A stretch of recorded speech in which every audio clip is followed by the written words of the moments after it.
1978 December 21 ഇലിനോസിയിലെ ഡെസ്പ്ലൈൻസിലെ ഒരു സാധാരണ ശൈത്യകാല ദിനം. പോലീസ് ഉദ്യോഗസ്ഥർ ഒരു സാധാരണ വീടിന് മുൻപിൽ ഒത്തുകൂടി. ആ വീട് ജോൺ ബെയിൻ ഗേസിയുടേതായിരുന്നു. ഒരു പ്രാദേശിക ബിസിനസ്സുകാരനും കുട്ടികളുടെ ആഘോഷങ്ങളിൽ കോമാളിയായി അവതരിക്കുന്ന ഒരു പോഗോ ദി ക്ലൗൺ എന്നറിയപ്പെടുന്ന വ്യക്തിയുമായിരുന്നു അയാൾ. എന്നാൽ ആ വീടിൻ്റെ ചുവരുകൾക്കുള്ളിൽ ഒളിഞ്ഞിരുന്നത് ഒരു ഭീകരമായ രഹസ്യമായിരുന്നു. 15 വയസ്സുള്ള റോബർട്ട് പിയസ് എന്ന യുവാവിൻ്റെ തിരോധാനത്തെക്കുറിച്ചുള്ള അന്വേഷണമാണ് പോലീസിനെ ഗേസിയുടെ വീട്ടിലേക്ക് നയിച്ചത്. വീടിൻ്റെ ക്രോസ് സ്പേസിൽ നിന്നും വന്ന ദുർഗന്ധം പോലീസിൻ്റെ സംശയം ഉണർത്തി. അവർക്കറിയാമായിരുന്നില്ല അവർ കണ്ടെത്താൻ പോകുന്നത് അമേരിക്കൻ ചരിത്രത്തിലെ ഏറ്റവും ഭീകരനായ സീരിയൽ കില്ലറുടെ കുറ്റകൃത്യങ്ങളുടെ തെളിവുകളാണെന്ന്. ഈ വീഡിയോയിൽ ജോൺ ബെയിൻ ഗേസിയുടെ ജീവിതവും അയാൾ ചെയ്ത ഭീകരമായ കുറ്റകൃത്യങ്ങളും അവ മലയാളി പ്രേക്ഷകർക്കായി വിശദമായി അവതരിപ്പിക്കുന്നു. Welcome back.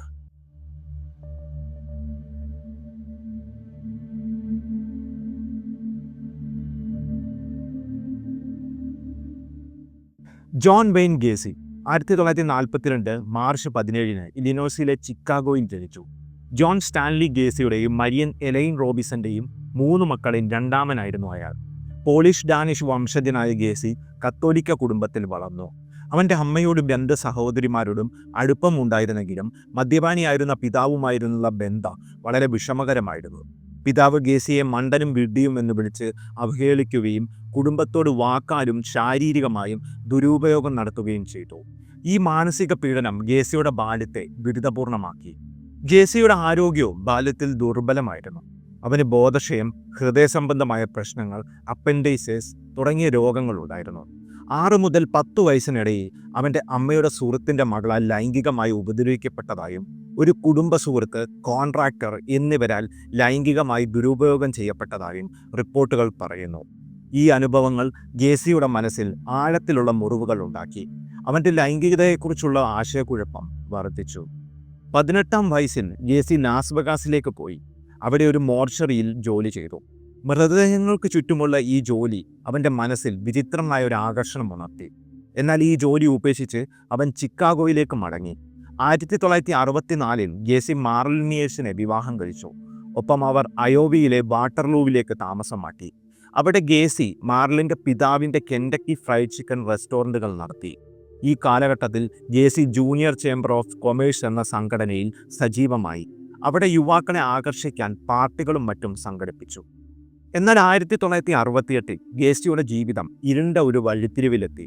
15 വയസ്സുള്ള ഡൊണാൾഡ് വൂർഹീസ് എന്ന യുവാവിനെ ലൈംഗികമായി ദുരുപയോഗം ചെയ്തതിന് അയാൾ അറസ്റ്റിലായി. ഈ കുറ്റത്തിന് 10 വർഷത്തെ തടവിന് ശിക്ഷിക്കപ്പെട്ടെങ്കിലും 18 മാസം ജയിലിൽ കഴിഞ്ഞ് 1970 പരോളിലിറങ്ങി. ഈ സംഭവം മാർലിനുമായുള്ള വിവാഹബന്ധം അവസാനിപ്പിച്ചു. ഗേസി തൻ്റെ ജന്മനാട്ടിലേക്ക് മടങ്ങി. ചിക്കാഗോയിൽ ഗേസി ഒരു കോൺട്രാക്റ്റിംഗ് ബിസിനസ് ആരംഭിച്ചു. PDM അഥവാ പെയിന്റ് ഡെക്കറേഷൻ ആൻഡ് മെയിൻ്റനൻസ് എന്ന പേര് നൽകി.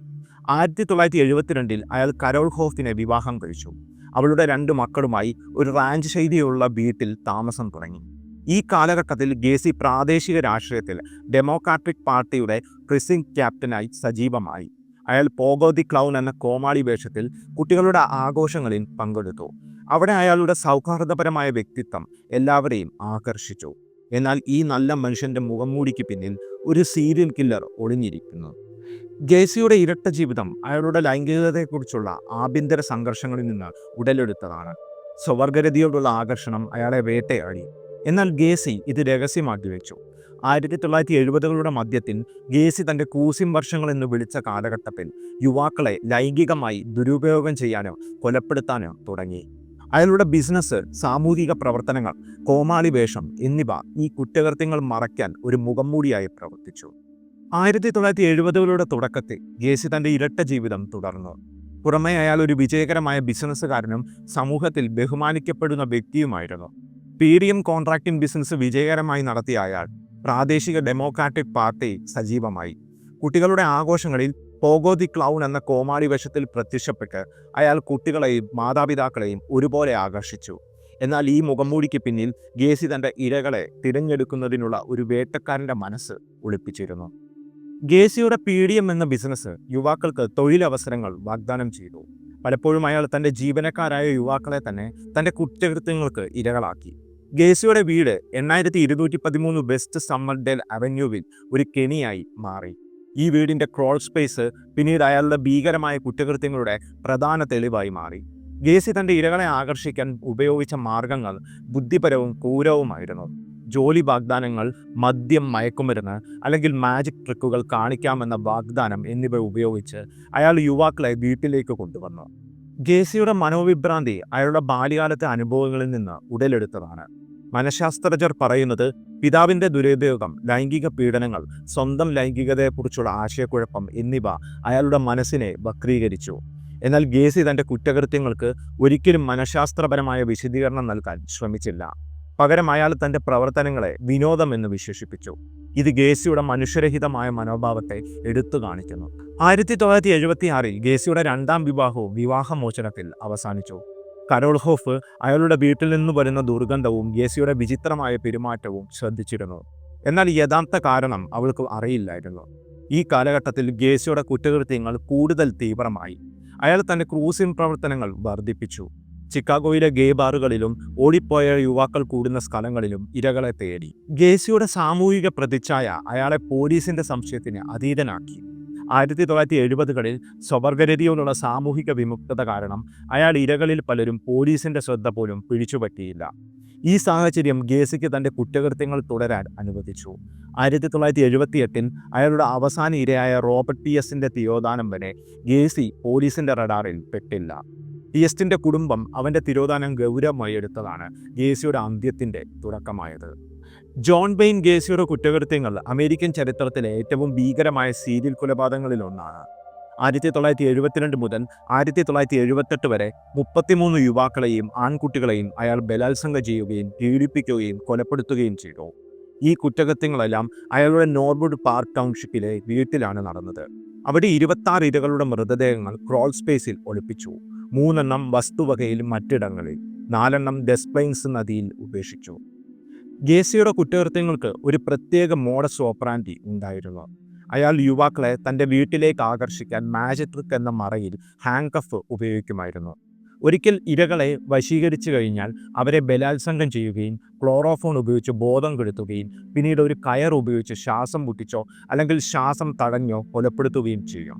അയാളുടെ ഇരകളിൽ ഭൂരിഭാഗവും 14 മുതൽ 21 വയസ്സിനിടയിലുള്ളവരായിരുന്നു.